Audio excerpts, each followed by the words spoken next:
Hello everyone, आप सभी को करण एकेडमी में स्वागत है। दोस्तों, आज हम लोग एक इम्पॉर्टेंट टॉपिक में बात करेंगे। बहुत सारे स्टूडेंट का ये सवाल उठ रहा है, जो नए पेटेंट में एग्जाम लेगा जेक बोर्ड, उसका जो 2.5 नंबर वाले और 5 नंबर वाले हैं, है ना, जो आपको मिलेगा वो कितने पंक्ति में लिखना है। इसमें बहुत सारे बच्चे कंफ्यूज है और सवाल पूछ रहे हैं, तो मैं इस वीडियो के माध्यम से आपको क्लियर करना चाहूँगा कि कितने पंक्ति में लिखना चाहिए। जो भी न्यूज़पेपर के माध्यम से इंफॉर्मेशन निकल कर आई है कि आप लोगों का जो 2022-23 में बोर्ड एग्जाम होने जा रहा है, उसका एग्जाम में बदलाव किया जा रहा है या और करने जा रहा है बोर्ड, ऐसा पेपर के माध्यम से आया। हालांकि ऐसा ऑफिशियली अभी तक इंफॉर्मेशन निकल कर नहीं आई है, लेकिन जो भी निकल कर आई यही सच है और इसी को मानना है। अगर आपको पूरे ऑथेंटिकेट आपको होना है इस न्यूज़ को लेकर, तब आपको वेट करना पड़ेगा मॉडल पेपर आने तक की, और मॉडल पेपर आते ही पूरी तरह से साफ हो जाएगा कि आप लोगों का पैटर्न किस तरह से आएगा। लेकिन यही पैटर्न आएगा, आप मान के चलो, और मॉडल पेपर को भी यही देखने को मिलेगा। और आप सब जानते हो कितने नंबर का आएगा क्या नहीं आएगा। थोड़ा सा हम बोर्ड में लेके जाते हैं, फिर आपको बताते हैं कि आपको कितने नंबर वाले में, 5 नंबर वाले में, 2.5 नंबर वाले में कितने पंक्ति में लिखना है। ठीक है, देखो आप सबको मालूम होगा जेक बोर्ड टर्म 1 का एग्जाम, यानी 2 टर्म में आपको एग्जाम लेने जा रहा है बोर्ड एग्जाम। तो सोच लीजिए ये भी आपका बोर्ड एग्जाम ही है, सीरियस होकर लेना है मेरे दोस्त। ठीक है, टर्म 1 होंगे और टोटल मार्क्स 40 आएगा, है ना। टोटल 40 मार्क्स होगा और सेकंड टर्म में 40 मार्क्स, टोटल मिलाकर 80 मार्क्स होंगे। और इस 40 मार्क्स को भी बोर्ड ने 4 सेक्शन में डिवाइड किया है। पहला सेक्शन में क्या किया है, क्वेश्चन 20 रहेंगे और एक एक नंबर का मिलेगा, यानी टोटल मार्क्स अगर हो जाता है 20 मार्क्स। और ये ऑब्जेक्टिव टाइप के होंगे, यानी आपको 4 ऑप्शंस रहेंगे क्वेश्चंस के, और चारों में से एक उत्तर होगा। उस उत्तर को आपको चूज करना है जो आपको आता है, और OMR शीट में आपको भरना है, यानी गोल कर देना है। ठीक है, और 1 नंबर अगर सही करते हो तो आपको 1 नंबर मिल जाता है। ठीक है, दूसरा सेक्शन में आपको क्या है कि 5 क्वेश्चन पूछे जाएंगे, और इसमें भी प्रत्येक क्वेश्चन के लिए आपको 1 नंबर मिलेगा।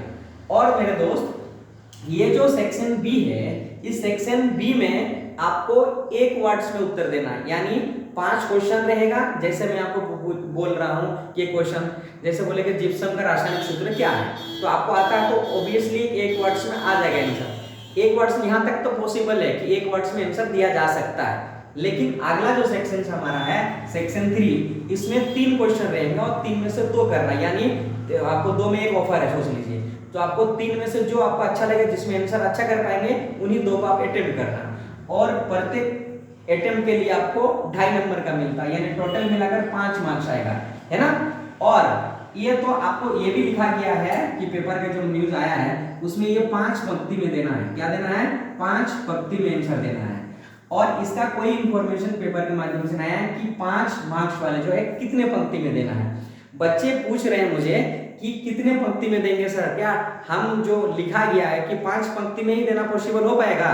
कुछ बच्चे ऐसे भी लिखते हैं कि थोड़ा बड़े बड़े लिखते हैं, कुछ बच्चे ऐसा कर लेते हैं जैसे मैथमेटिक्स में बना रहे हैं। तो हो सकता है कि जो एग्जामिनर सोच रहा है कि ये जो स्टेप है 6 स्टेप में होगा, कुछ स्टेप को क्या किया जाता है, थोड़ा स्किप करके उसको पहले सिंपलीफाई कर दिया जाता है ना। और कुछ बच्चे क्या करते हैं, उसको सिंपलीफाई नहीं कर पाते हैं, तो क्या करेगा वो, हो सकता है उसको 7 लाइन हो जाएगा, तो क्या उसको नंबर नहीं मिलेगा। ऐसा कतई नहीं है, जो भी इंस्ट्रक्शन में है उसका आप लोग ध्यान में नहीं रखना, गोली मारो। आपको जिसमें जितना लगता है कि इसको आप सफिशिएंट आंसर हमको इतना लिखना चाहिए, आप लोग उतना ही लिखना। माइंड में ये दिमाग से निकाल लो कि आपको 5 पंक्ति में ही आंसर देना, ऐसा कतई नहीं और कभी होता भी नहीं है। आप 4 पंक्ति में भी आंसर सफिशिएंट देते हो तो आपको 4 नंबर मिलेगा, चाहे 5 पंक्ति में दो या नहीं दो। अगर मान लेते हैं कि आप 6 लाइन में करते हो, 7 लाइन में करते हो, तब पर भी आपको नंबर मिलेगा। ठीक है, इसमें लेकर कोई बात में कंफ्यूजन नहीं रहना चाहिए आप लोगों को मन में। और अगला जो हमारा सेक्शन है, इसमें जो आपको है कि 2 क्वेश्चन रहेगा और 1 क्वेश्चन की आपको करना, जिसमें 5 मार्क्स मिलेगा। अब ये 5 मार्क्स तो ऐसे ही बोर्ड नहीं देगा मेरे दोस्त, 5 मार्क्स बहुत होता है। और 5 मार्क्स के वाले जो क्वेश्चंस होंगे, 5 मार्क्स वाला, उसका उत्तर भी उतना ही बड़ा होगा जितना आपको मार्क्स दिया जा रहा है। तो इसमें कोई लिमिट नहीं है। हो सकता है जो आप उत्तर दे, जैसे मान लीजिए सोशल साइंस में लिख रहे हो, क्या आप 10 लाइन में लिख सकते हैं क्या, 10 लाइन में लिख सकते हैं, एक्यूरेट लिख सकते हैं। आप हो सकते हैं कि दूसरे वे से रिप्रेजेंट कर रहे हैं, कोई स्टूडेंट दूसरे वे से रिप्रेजेंट कर रहा है, तो दोनों का कि एक पंक्ति में पॉसिबल है सफिशिएंट आंसर करना, ऐसा कतई नहीं और होगा भी नहीं है। आपको जितना में सफिशिएंट लगता है, चाहे आपका 1 पेज हो, 1.5 पेज हो, या आपको 1 पेज में होता है या आधा पेज में हो जाता है आंसर, तब पर भी उतना ही लिखना। ये सारे जो भी लिखा हुआ उसको छोड़ देना। हाँ, लेकिन वो जो 5 पंक्ति बोला है कि मिनिमम कहा गया है, इसका मतलब मिनिमम 5 पंक्ति में आप कर सकते हो।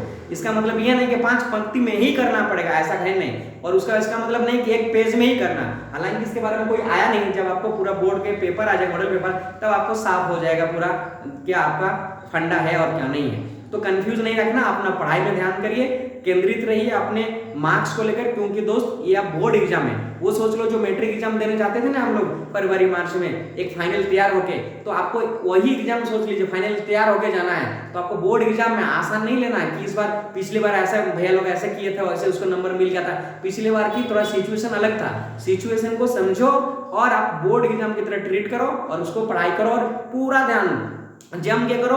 अच्छा है, सिलेबस भी बहुत बढ़िया, अच्छा स्कोर कर सकते हो, अच्छा मार्क्स आएगा आप लोगों को। ठीक है, बेस्ट ऑफ लक।